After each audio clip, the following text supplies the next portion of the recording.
ነጸብራቅ 1 ሙሴ ከሞተ በኋላ ኢያሱን የተናገረው ማን ነው? 2 አምላክ ለኢያሱ ቃል የገባው የትኛውን ምድር ነው? 3 ኢያሱ ጠንካራ እንዲሆን ማበረታቻ የተሰጠው እንዴት ነው? 4 አምላክ ኢያሱን እንዲታዘዝ ምን አዘዘው? 5 ኢያሱ በሕጉ ላይ ምን ያህል ጊዜ ማሰላሰል ይኖርበታል? 6 አምላክ ለኢያሱ ምን ማረጋገጫ ሰጠው? 7 ኢያሱ ተስፋ ሊቆርጥ የማይገባው ለምንድን ነው? ጸሎት ጌታ እግዚአብሔር ሆይ ስለ ታማኝ ተስፋዎችህና በድፍረት ወደ ተዘጋጀኸው ዕቅድ እንድሄድ ስለጠራኸኝ አመሰግንሃለሁ። ኢያሱን እንዳበረታኸው ሁሉ በጉልበቴ ሳይሆን በአንተ በመታመን ጠንካራና ደፋር እንድሆን በየቀኑ አስታውሰኝ። ቃልህን በጥንቃቄ እንድታዘዘው እርዳኝ። ወደ ልቤ አስጠጋውና እንደ እውነትህ እየኖርኩ ነው። ፍርሃት ወይም ጥርጣሬ በሚነሳበት ጊዜ በሄድኩበት ሁሉ አንተ ከእኔ ጋር መሆንህን አስታውስ። በፊቴ ባቀረብከው ነገር ሁሉ ጥበብና ስኬት እንዲኖረኝ ቀንና ሌሊት ቃልህን እንዳሰላስል አስተምረኝ። በድፍረትና በትህትና እንድመራ፣ እንዳገለግል እና ፍቅር እንድሆን መንፈሴን አበርታ። የአንተ መኖር ፈጽሞ እንደማይተወኝና እንደማይተወኝ በማመን ዛሬ ጸንቻለሁ።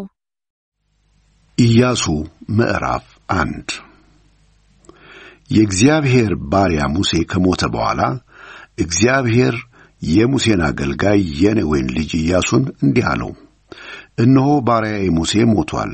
እንግዲህ አሁንም አንተና ይህ ሕዝብ ሁሉ ተነሱ፣ ለእስራኤላውያን ወደምሰጣቸው ምድር ለመግባት የዮርዳኖስን ወንዝ ተሻገሩ። ለሙሴ በሰጠሁትም ተስፋ መሠረት እግራችሁ የሚረግጠውን ቦታ ሁሉ እሰጣችኋለሁ። የርስታችሁ ዳርቻ ከምድረ በዳው እስከ ሊባኖስ ከታላቁ ወንዝ ከኤፍራጥስ አንስቶ የኬጢያውያንን ምድር በሙሉ ይዞ በምዕራብ በኩል እስከ ታላቁ ባሕር ይደርሳል። በሕይወት በምትኖርበት ዘመን ሁሉ ማንም አይቋቋምህም። ከሙሴ ጋር እንደነበር ሁሉ ከአንተም ጋር እሆናለሁ። ከቶ አልጥልህም፣ አልተውህም። ጽና፣ ለቀደሙት አባቶቻቸው እሰጣቸዋለሁ ብዬ የማልሁላቸውን ምድር እንዲወርሱ ይህን ሕዝብ የምትመራው አንተ ነህና በርታ። አይዞህ፣ ብቻ አንተ በርታ። ባሪያዬ ሙሴ የሰጠህን ትእዛዝ ሁሉ በጥንቃቄ ጠብቅ። በምትሄድበትም ሁሉ እንዲሳካልህ ወደ ቀኝም ወደ ግራም አትበል። ይህ የሕግ መጽሐፍ ከአፍህ አይለይ። በውስጡ የተጻፈውን ሁሉ በጥንቃቄ እንድትፈጽመውም ቀንም ሆነ ሌት ከሐሳብህ አትለየው።